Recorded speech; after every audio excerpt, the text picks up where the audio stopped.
ప్రభుత్వానికి సంబంధించిన అంశాలు, మిగతా అన్ని కేంద్ర ప్రభుత్వానికి, ఇంక్లూడింగ్ రోడ్లకు సంబంధించినటువంటి వేస్తున్నటువంటి ఆ గుంటలు పూడ్చే వ్యవహారం కూడా కేంద్ర ప్రభుత్వం రోడ్ల మెయింటెనెన్స్ కోసం ఇచ్చిన డబ్బులతోనే వేశారు అవి కూడా.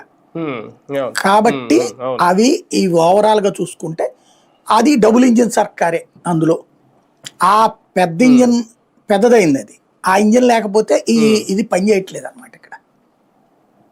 అది అవసరం కీలకం, ఆ ఇంజిన్ లేకుండా వెళ్ళడం కష్టం.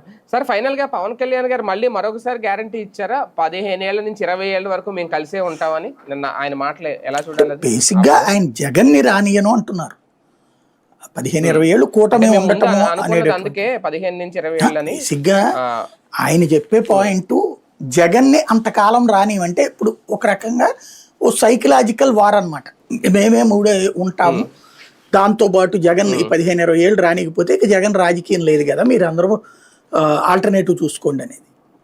అది సహజంగా రాజకీయాల్లో 15-20 ఏళ్ళు నేనే ఉంటాను అని ఇంతకుముందు జగన్ కూడా అనుకున్నాడు, 30 ఏళ్ళు ఉంటాను. చంద్రబాబు నాయుడు 14-19లో కూడా 30 ఏళ్ళు మాదే అనుకున్నారు. ఇక్కడ సమస్య ఏంటంటే ఈయన గుర్తించాల్సినటువంటి పాయింట్, ఆల్టర్నేటివ్ లేకుండా అంటే తృతీయ పక్షం ఉందనుకోండి అది సాధ్యం అవుతుంది, లేదా అద్భుతమైనటువంటి పాలన అయి ఉండాలి. నేను దీనికే ఏమని చెప్తానంటే నిజం 15-20 ఏళ్ళు ఏంది, 30 ఏళ్ళు కూడా ఉండొచ్చు. బీజేపీ గుజరాత్లో సాధ్యం చేసింది, మధ్యప్రదేశ్లో సాధ్యం చేసింది, రాజస్థాన్ ఛత్తీస్గఢ్లో సాధ్యం చేసింది, బీహార్లో నితీష్ కుమార్ సాధ్యం చేయగలిగాడు. బీహార్ను వదిలేసేయండి, అది కాసేపు ఇటు కాసేపు అటు మారుతుంటాడు ఆయన.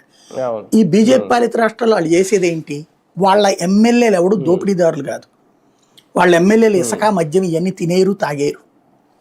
ఇంటి దగ్గరికి వెళ్తే ఆ కన్సర్న్ పర్సన్